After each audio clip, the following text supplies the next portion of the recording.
Good morning बच्चों। तो चलिए अब मैं नई वीडियोस के साथ आया हूँ। हमारी सीरीज चल रही है पेपर 1 सॉल्यूशन आईएसएस की। तो 2021 का मैं क्वेश्चन नंबर 31 लेके आया हूँ और मेरी जो सीरीज है वो डी सीरीज है। ठीक है, तो क्या कह रहा है क्वेश्चन थोड़ा सा लेंथी है, चलिए पढ़ते हैं। क्वेश्चन कह रहा है consider the following frequency distribution. Frequency distribution दिया है क्लास इंटरवल की फॉर्मेट में, कोरस्पॉन्डिंग फ्रीक्वेंसी भी आपको दी है। With reference to the above frequency distribution, match list 1 with the list 2 and select the correct answer. चार चीजें कैलकुलेट करनी है बच्चों। फर्स्ट डेसाइल कैलकुलेट करना है, फर्स्ट क्वार्टाइल कैलकुलेट करना है, मीडियन कैलकुलेट करना है और क्वार्टाइल डेविएशन कैलकुलेट करना है। फिर जो भी आएगा वो यहाँ से मैच करना है और एक यहाँ से कोड से आपका ऑप्शन सेलेक्ट हो जाएगा। सबसे पहले तो जब भी इस टाइप का क्वेश्चन अगर आता है इन फ्यूचर आईएसएस में, तो आपका क्लास इंटरवल जो है वो कंटिन्यूअस फॉर्मेट में होना चाहिए। तो मैं यहीं पे क्लास इंटरवल को कंटिन्यूअस फॉर्मेट में लिख देता हूं। तो क्या बनेगा 0.5 से लेके 5.5 तक। दूसरा क्या बनेगा 5.5 से लेके 10.5 तक। फिर क्या बनेगा 10.5 से लेके 15.5 तक। फिर क्या बनेगा 15.5 से लेके 20.5 तक। फिर क्या बनेगा 20.5 से लेके 25.5 तक और 25.5 से लेके 30.5 तक, ऐसे बनेगा। और यहीं पे मैं क्लास का कुमुलेटिव फ्रीक्वेंसी भी चार्ट बना देता हूं इसी में। तो कुमुलेटिव फ्रीक्वेंसी इसका 10 रहेगा, इसका हो जाएगा 25, फिर क्या हो जाएगा 50, फिर क्या हो जाएगा 75, फिर क्या हो जाएगा 90 और फिर क्या हो जाएगा 100। तो मैंने यहीं पे टेबल बना दिया। तो वेरी सिंपल, कोई इशू नहीं है। और अब थोड़ा अगर हम शुरुआत करें तो सबसे पहले तो टोटल जो फ्रीक्वेंसी का सम होता है n, वो यहाँ पे किसके बराबर है 100 के बराबर है। ठीक, अब आपको क्या करना है, फर्स्ट डेसाइल पहले आपको कैलकुलेट करना है। तो सबसे पहले तो मेरे बच्चों डेसाइल का मतलब क्या होता है। डेसाइल उन 9 नंबर्स को कहते हैं, 9 नंबर्स होते हैं जो पूरे डाटा को 10 इक्वल पार्ट्स में डिवाइड करते हैं और उसका जो फर्स्ट डेसाइल है वो आपको कैलकुलेट करना है। तो अगर आपको इन जनरल में बात करूं तो डी आई, अगर आपको ith डेसाइल सपोज आपको कैलकुलेट करना है, एक बार एक जनरल बात कर रहा हूं आपके साथ। डी आई अगर आपको कैलकुलेट करना है ith डेसाइल, तो सबसे पहले आपको नंबर फाइंड करना होता है i into capital N divided by 10। क्यों करना होता है, 10 इसलिए लिखा गया है क्योंकि 10 पार्ट में डिवाइड करता है। i कौन सा आपको डेसाइल चाहिए और n द टोटल फ्रीक्वेंसी। तो यहां पे अगर हम इस चीज को कैलकुलेट करें मेरे बच्चों, तो ये 10 इंटू i बनेगा क्योंकि n की वैल्यू 100 है। 10 से 100 करोगे तो 10 हो जाएगा और i की वैल्यू i लिखी है। ठीक, अब आपको क्या करना होता है, फाइंड करनी होती है cumulative frequency just greater than i into n by 10। ठीक, और जो भी आपको कुमुलेटिव फ्रीक्वेंसी मिलती है just greater than this number, आप इसके कोरस्पॉन्डिंग क्लास इंटरवल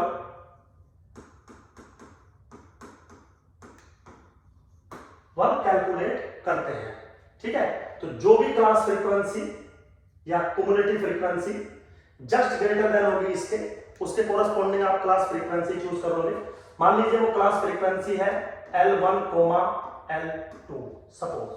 ठीक, अब जो DI आपको कैलकुलेट होगा मेरे बच्चों, DI is calculated as L1 which is the lower limit of this one plus L2 minus L1 which is the difference of this one divided by F. F is what, जो भी ये class frequency है उसका corresponding frequency into I into N by 10, ये जो number था, minus CF क्या है, the class frequency preceding to this class, मतलब इस क्लास से पहली जो क्लास फ्रीक्वेंसी है, जो कुमुलेटिव फ्रीक्वेंसी है, वो होती है CF, कुमुलेटिव फ्रीक्वेंसी।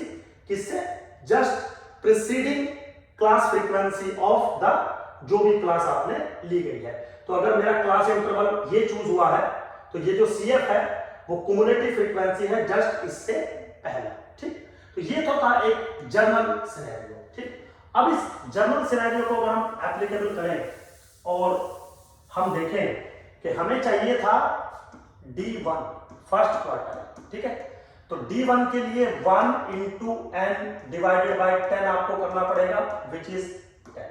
फिर क्या करना है, कुमुलेटिव फ्रीक्वेंसी देखनी है जस्ट ग्रेटर देन 10। किसके बराबर है? Cumulative frequency just greater than 10 है 25 के बराबर। तो 25 के बराबर है तो इससे मुझे क्लास इंटरवल मिल जाएगा।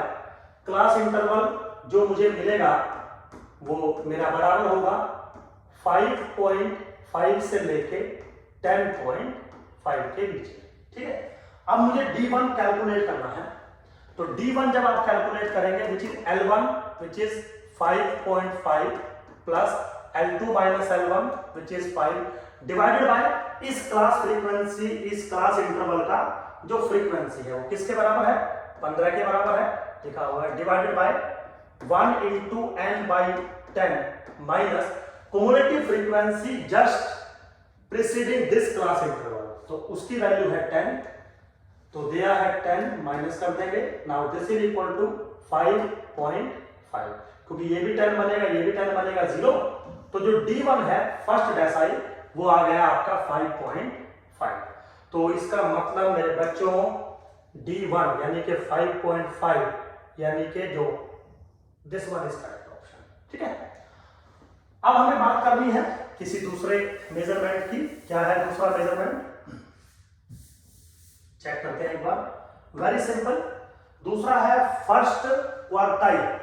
तो फर्स्ट क्वार्टाइल बच्चों बिल्कुल सेम फिनोमेना, आपको निकालना है Q1। तो सबसे पहले आप चेक करेंगे 1 into n by 4। क्यों? क्योंकि फर्स्ट क्वार्टाइल आपको चाहिए और क्वार्टाइल ऐसे 3 नंबर होते हैं जो 4 पार्ट में डिवाइड करते हैं। Now this is equal to 25।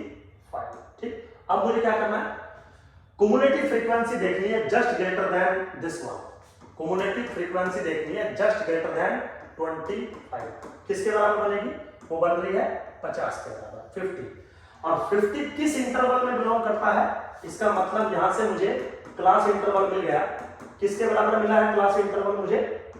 10.5 से लेके 15.5 के बीच में। तो जो भी Q1 है वो इसके बीच में आने वाला है, मुझे गारंटेड पता है। अब कैलकुलेट करते हैं Q1। Q1 calculated is what? L1 यानी कि 10.5 प्लस इन दोनों के बीच का डिफरेंस यानी कि 5 डिवाइडेड बाय इस क्लास इंटरवल का frequency which is 25 bracket this number 25 minus the cumulative frequency preceding this class। तो इस क्लास के प्रीसीडिंग जो cumulative frequency है वो है 25, तो माइनस के 25 विच इज इक्वल टू 10.5।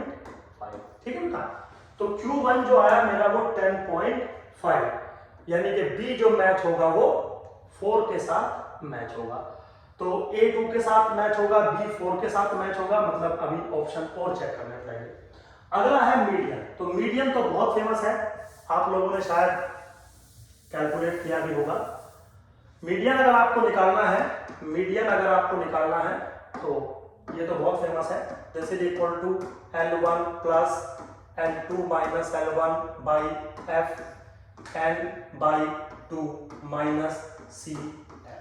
ठीक है, अब यहाँ पे सबसे पहले तो आपको निकालना है n by 2 which is what 50। ठीक है, फिर क्या करना है, हमें cumulative फ्रीक्वेंसी देखनी है just greater than 50 which is है 75। किसके बराबर है?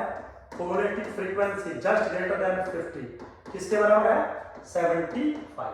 और अगर cumulative फ्रीक्वेंसी 75 है तो जो क्लास इंटरवल मेरा बनेगा वो किसके बराबर बनेगा? मेरा क्लास इंटरवल 15.5 से लेके 20.5 के बीच में।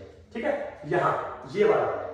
ठीक, अब अगर मीडियन कैलकुलेट करना होगा आपको बच्चों, तो मीडियन मेरे बच्चों किसके बराबर बनेगा? L1। L1 किसके बराबर है? 15.5। ठीक है जी, नाउ प्लस इन दोनों के बीच का difference 5 divided by frequency of this class which is 25। ठीक है, bracket n by 2 15 minus cumulative frequency just preceding minus again 15, so this is 15.5. ठीक है, तो मीडियन आया 15.5, देखे जरा 15.5 आ गया मेरे बच्चों। तो सी ऑप्शन हो गया 6 पे। तो अगर आप देखें तो बी ऑप्शन जो है, ए ऑप्शन 2 पे आ रहा है, बी ऑप्शन 4 पे आ रहा है और सी ऑप्शन जो है वो 6 पे आ रहा है। तो बिल्कुल बस ऐसा एक ही जगह हो रहा है, एक ही जगह हो रहा है, तो ए ऑप्शन आपका यहीं पे करेक्ट हो जाता है। ठीक, अदरवाइज फिर भी आप बोलो सुधीर सर क्वार्टाइल डेविएशन कैसे निकलेगा, तो भी इजीली निकल सकता है। क्वार्टाइल डेविएशन का जो फॉर्मूला है मेरे बच्चों, क्वार्टाइल डेविएशन का जो फॉर्मूला है मेरे बच्चों, quartile deviation is equal to Q3 minus Q1 by 2। ठीक है, ये है क्वार्टाइल डेविएशन का फॉर्मूला। अब Q1 आप ऑलरेडी निकाल चुके, Q3 चाहिए आपको। तो अगर आपको चाहिए मान लीजिए Q3, तो 3n बाई 4 आपको चेक करना पड़ेगा। क्यों करना पड़ेगा, आपको पता है थर्ड क्वार्टाइल चाहिए, 4 पार्ट में डिवाइड करता है। Now this is what 75। ठीक है, अब क्युमुलेटिव फ्रीक्वेंसी चाहिए जस्ट ग्रेटर देन 75, वो किसके बराबर है जी 90। और अगर ये 90 के बराबर है तो क्लास इंटरवल मेरा क्या हो जाएगा, यहाँ पे हो जाएगा 20.5 से लेके 25.5 के बीच में। Very simple. अब अगर आपको Q3 कैलकुलेट करके देना हो तो L1 which is 20.5 plus H कितना है 5 के बराबर डिवाइडेड बाय फ्रीक्वेंसी कितनी है, फ्रीक्वेंसी है 15। ठीक है जी, 3n by 2 75 minus cumulative frequency just preceding किसके बराबर है 75, कैंसिल आउट हो जाएगा कितना 20.5 आ गया। अब अगर Q1 की वैल्यू आपको पता है शायद, Q1 की वैल्यू थी 10.5, ये है दिस वन, तो इसकी वैल्यू बन जाएगी 5 के बराबर। देखो जरा कहीं मैच करके, दिस इज 5 के बराबर, मतलब ए ऑप्शन, यानी कि डी का हो गया ए ऑप्शन। तो मेरे बच्चों A option is again correct. अच्छा क्वेश्चन है, इजी क्वेश्चन है, बट लेंथी है थोड़ा सा, क्योंकि सारी चीजें आपको कैलकुलेट करनी है और ये थोड़ा सा पता होना चाहिए। चलिए खैर मेरे बच्चों, ऑप्शन मैं समझा पाया होगा आपको अपनी बात। अगला क्वेश्चन लेके चलते हैं। अगला क्वेश्चन क्या है, very simple. In the case of 3 variable x1 x2 x3 given that every pair wise simple correlation coefficient equals r, तो जितने भी pair wise simple correlation coefficient है, मतलब जितने भी r i j हैं वो सब के सब बराबर हैं r के। What is the partial correlation coefficient r12.3, ऐसा मेरे से बोला गया है या पूछा गया है। बिल्कुल सिंपल है। सबसे पहले तो r12.3 का फॉर्मूलेशन देखिए आप, very simple, r12 minus r13 into r23, ठीक है, divided by under the root of 1 minus r13 का square into under the root of 1 minus r23 का स्क्वायर। याद करना भी सिंपल होता है, r12 minus r13 r23 1 minus r13 square 1 minus r23 square. Simple है, कोई ऐसा रॉकेट साइंस नहीं है। तो अगर मैं ये सारी वैल्यूज में पुट करूं तो this is r minus r square, ठीक है, divided bye 1 minus r square, क्योंकि ये भी 1 माइनस r स्क्वायर, ये भी 1 minus under root, cancel out हो जाएगा। यहां से क्या मिला, r कॉमन ले लिया, 1 माइनस r, यहां से क्या मिला 1 माइनस r और 1 प्लस r, इससे ये कैंसिल आउट, क्या मिला r अपॉन 1 प्लस r, मुझे वैल्यू मिली। ठीक है, तो r upon 1 plus r C option. तो सी ऑप्शन इज करेक्ट। अगर आपको ये फॉर्मूला पता है तो बहुत इजी है, कोई रॉकेट साइंस नहीं है बिल्कुल भी। चलिए खैर आगे चलते हैं मेरे बच्चों। अगला क्या क्वेश्चन है, क्वेश्चन क्या है, consider the following statement, mean and variance of chi square distribution are not same. बिल्कुल ठीक बात है, क्योंकि अगर x फॉलो करता है chi स्क्वायर n को, तो एक्सपेक्टेशन ऑफ x n के बराबर होती है, वेरिएंस ऑफ x 2n के बराबर होता है। तो दोनों के दोनों सेम नहीं होते, ऐसा वो कह रहा है। पहला जो स्टेटमेंट है बिल्कुल करेक्ट है। दूसरा कह रहा है sum of 2 chi square variate is also the chi square variate, no. उसका रीजन है मेरे बच्चों, sum of the two chi square variate chi square हो जाता अगर वो दोनों वेरिएट इंडिपेंडेंट होते तो, लेकिन यहां पर कहीं पर भी ऐसा हिंट मुझे नहीं मिल रहा है कि जो दो रैंडम वेरिएबल है काई स्क्वायर वो एक दूसरे से इंडिपेंडेंट है। So that's why second option is, जो सेकंड जो स्टेटमेंट है वो रॉन्ग है। सो ए ऑप्शन इज करेक्ट, क्योंकि सिर्फ पहले वाला ही करेक्ट स्टेटमेंट दिया गया है। चलिए ये तो बहुत सिंपल था। अगला क्वेश्चन लेके चलते हैं। अगला क्वेश्चन क्या है? Very simple. The correlation coefficient of the random sample of size 11, मतलब n की वैल्यू 11 है, from a bivariate normal population is find to be this one. तो n की वैल्यू यहां पे क्या दे रखी है? 11, और सिंपल जो कोरिलेशन कोएफिशिएंट है वो 0.6 दे रखा है बाइवेरिएट नॉर्मल का। The value of the t statistics used to test the significance of the population correlation coefficient, मतलब आप जब सैंपल कोरिलेशन कोएफिशिएंट से पॉपुलेशन कोरिलेशन कोएफिशिएंट को हाइपोथेसाइज करोगे तो जो टेस्ट स्टैटिस्टिक्स बनेगा उसकी वैल्यू आपसे पूछी है। तो मेरे बच्चों, अगर हम आपको थोड़ा सा भी जानकारी होगी तो जो t की वैल्यू यहां पर होती है r upon under the root of 1 minus r square, r की वैल्यू आपको दी गई है under the root of n minus 2। ये टेस्ट स्टैटिस्टिक्स का फॉर्मूलेशन है, बनता है। और मैं ये भी बता दूं कि ये फॉलो करता है tn माइनस 2 को। हो सकता है इस बार एग्जाम में इसका डिग्री ऑफ फ्रीडम पूछ ले कि भाई किसको फॉलो करता है। बस क्वेश्चन खत्म। अब ये सारी वैल्यू आप डालिए, 0.6 divided by under the root of 1 minus 0.36 into under the root of 9। Now this follow t 9। ठीक है बेटा। अब ये सारी वैल्यूज आप मेरे हिसाब से शायद सोल्व कर सकते हो। 0.6 बचा ऊपर, नीचे ये बच जाएगा कितना 64, तो 0.8 ये बच जाएगा और इनटू ये बन जाएगा 3, तो कितना बचेगा 18/8 2.25। ठीक है, एक बार चेक कर लेंगे आंसर। जो बेटा जो कैलकुलेशन होती है वो हो सकता है कभी इन रेयर केस मिस्टेक हो जाए, तो वो ह्यूमन एरर है, उसको देख सकते हैं आप। चलिए अगला क्वेश्चन लेके चलता हूं। सिंपल क्वेश्चन है बिल्कुल। क्या क्वेश्चन है? Based on two sample of size 4 and 3, तो दो सैंपल है जिसका साइज है 4 and 3 respectively from the two variables x और y। तो मतलब जो x डाटा है उसका सैंपल साइज है 4, जो y डाटा है उसका सैंपल साइज है 3। ठीक है। The ordered combined sample is given by this one. क्या है ऑर्डर सैंपल? x3 है, x2 है, फिर y1, y2, फिर x4 है, फिर y3 है और फिर x1 है। The value of the Mann Whitney statistics to test for identically of their distribution is, मतलब मान विटनी टेस्ट स्टैटिस्टिक्स जो है उसकी वैल्यू आपको बतानी है। तो वेरी सिंपल है, बस आपको मान विटनी टेस्ट स्टैटिस्टिक्स पता होना चाहिए क्या होता है। u is equal to n1 into n2 plus n1 n2 क्या है? Size of x and y, n2 plus 1 divided by 2 minus के t। t क्या है? t is what? t क्या है?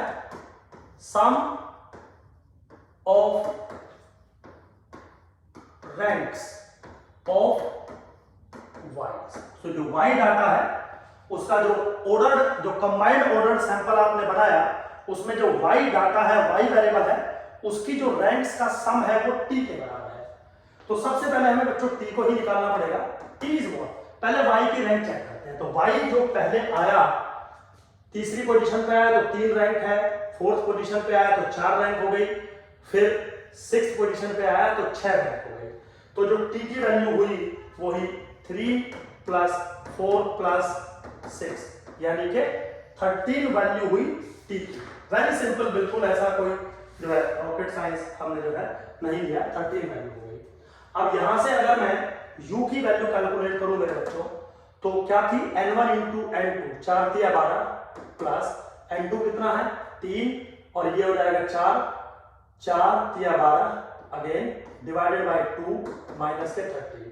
तो 18 18 माइनस के 13 कितना आ रहा है 5। देखो जरा कोई ऑप्शन है, बस this is my correct option.